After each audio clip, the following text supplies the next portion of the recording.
les technologies n'étaient pas les mêmes. Pour repartir donc, de l'endroit où je vous dis à côté du cinéma, eh bien, la canalisation pour aller à la station d'épuration, elle prenait la rue des Masures, ensuite elle prenait le boulevard Leclerc, ensuite elle prenait l'avenue de la Résistance, la route de Vendôme, et quand elle arrivait à la station d'épuration, elle prenait le chemin de Bacchus, ensuite le chemin de la Marine, et là, évidemment, quand elle arrivait en bas, il fallait tout renvoyer vers la station d'épuration. Donc ça faisait deux très gros pompages.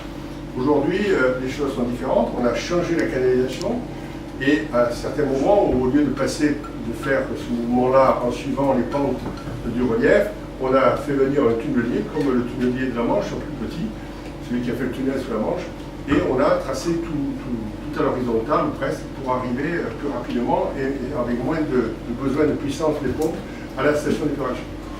Donc vous voyez qu'aujourd'hui, vous êtes dans un endroit qui va permettre, de réduire les risques de pollution et qui va surtout aussi nous permettre d'être plus efficaces.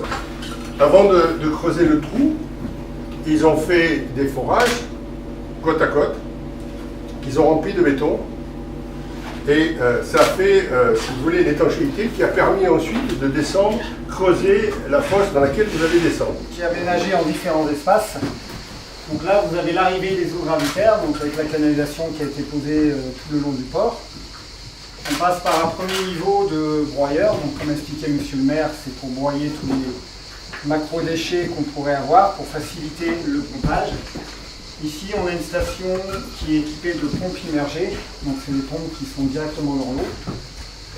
Ça permet d'avoir un bon rendement hydraulique et de refroidir la pompe parce qu'elle a besoin d'être refroidie. Comme on a une arrivée profonde et qu'on voulait éviter d'utiliser trop d'espace, on a profité de la hauteur disponible pour venir mettre en place tous les équipements nécessaires à la station. Donc deux pompes qui partent des tuyaux de refoulement.